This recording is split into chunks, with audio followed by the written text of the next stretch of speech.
Alright, welcome guys. So there's been quite a few Nomads in the top rankings the last couple of weeks, so I thought I'd do a rundown on how to play Nomad. Currently ranked number 2 this week, halfway through the week on the challenge run, so we'll run through that run while I talk about how to play Nomad at certain levels and kind of what powers to get, what talent trees to get, and then how to play her as well. So let's get stuck in. Alright, we'll start just after the first boss here on this challenge run. So you can see I've already got my fire ability. So I started with fire dash and then I got fire jump. You can start with fire jump first. I noticed some other Nomad players do take fire jump first, but you get what you get your hands on. But I think you probably need both abilities within the first couple of runs. So obviously fire jump will allow you to get above enemies, which will trigger your laser. So you can see that orbital laser coming down from above. You need to hit enemies while aiming and be above them. So your fire jump allows you to do that. It also allows you to kind of get past obstacles and actually complete the run faster. But your fire dash is obviously faster in most cases, so there's that trade-off. But ideally you'd want fire dash and fire jump within the first couple of levels. Now you can notice that sometimes my orbital laser is bigger. I'll run through the talent trees after we go through this run, but essentially there's a few abilities from your talent tree that you get that make your orbital, that all revolve around your orbital laser. So if you crit, for example, your orbital laser will do more damage and be bigger. And there's also other talent points that make your laser refresh after killing an enemy, and it will go straight towards the next enemy. So this is what your gameplay will rely on, basically your orbital lasers.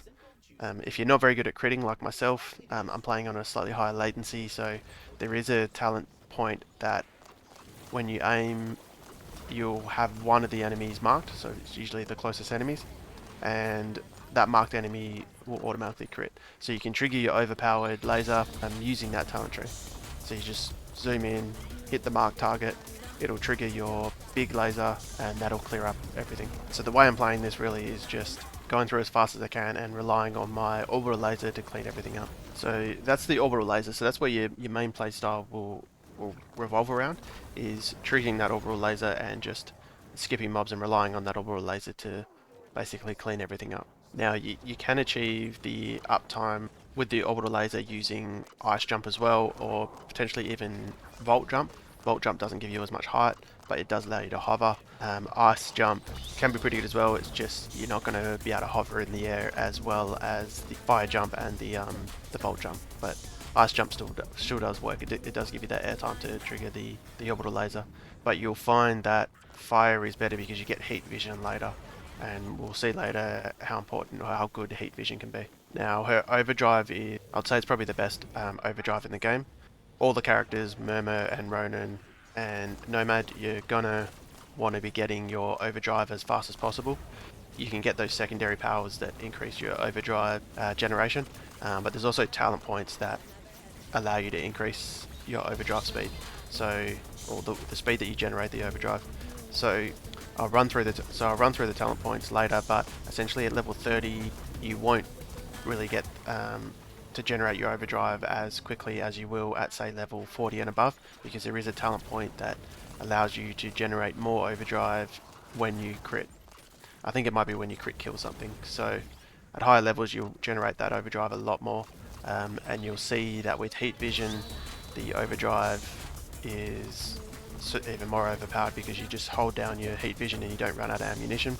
And I would suggest sticking with precision weapons because it just works better with your overdrive. You can just spam your precision weapons. With other types of weapons it doesn't seem to work as well. Now there's not necessarily any strategy behind the overdrive. I mean, you're going to be popping it as frequently as you can. The main reason I pointed out is because of the importance of getting to level 40 and above, so you increase the speed in which you generate that overdrive, which is going to be super important for challenge runs. So in summary so far, you ideally want fire jump within the first 2 levels, and you're just going to be keeping the uptime of your orbital laser and relying on that to clean up the enemies while you run through the map and get through as fast as possible. And then if you can, ideally you'd get above level 40 through infamy, and you would have access to generating your overdrive a lot faster. And then in terms of weapons, you want to stick to precision, Obviously get the turrets. The turrets are really good, so you can see in this run I get the rocket turret, and then you want to get heat vision as soon as possible as well. Now, how you want to play the boss fights, with Nomad you're doing extra damage with your crits, so with Wind Up for example, you want to keep your orbital laser on her, but then also just spam your headshots. So with the headshot crits, you're going to be generating more ammunition, so you can kind of just spam your headshots, and you shouldn't run out of ammo if you're hitting those headshots, and it's obviously doing a lot more damage. So in terms of killing bosses, I think Nomad is just as fast, if not faster, than Murmur, who's using her holograms. Ronan's obviously last. I'll do a video later on ranking the best characters, so we'll talk about what's the best characters, but I think right now it's actually pretty balanced. I think it's a close call between who's better between Nomad and Murmur. Pretty clear that Ronan is third, although it's not terribly unbalanced. Ronan's, you'll see Bran, who's a Ronan main, he's still ranking in the top 3 most weeks. Alright, let's have a look at the talent tree. So I'll go through at level 30 what I recommend getting, and then at 40 and above. Now she is pretty decent at level 30. The same with Murmur. You're really getting most of your power at level kind of just probably level 39 and above. But let's have a look at what you get at level 30. So obviously starting off, that's where you get your overdrive and then your orbital lasers. You'll just make your way through. I recommend getting the DMR. It's just a lot better. You want your orbital lasers doing lasting 6 seconds instead of 2. You can get the rerolls here, and then the extra self revives, and then you'll make your way down to orbital lasers track targets automatically. You pretty much need this one. Before you get this, the orbital lasers are terrible. You're not really using them for anything. As you're leveling, it's going to be a bit of a pain. She's probably the hardest to level potentially before you get this ability. So you're just going to have to grind it out, but definitely you want lockdown as soon as possible.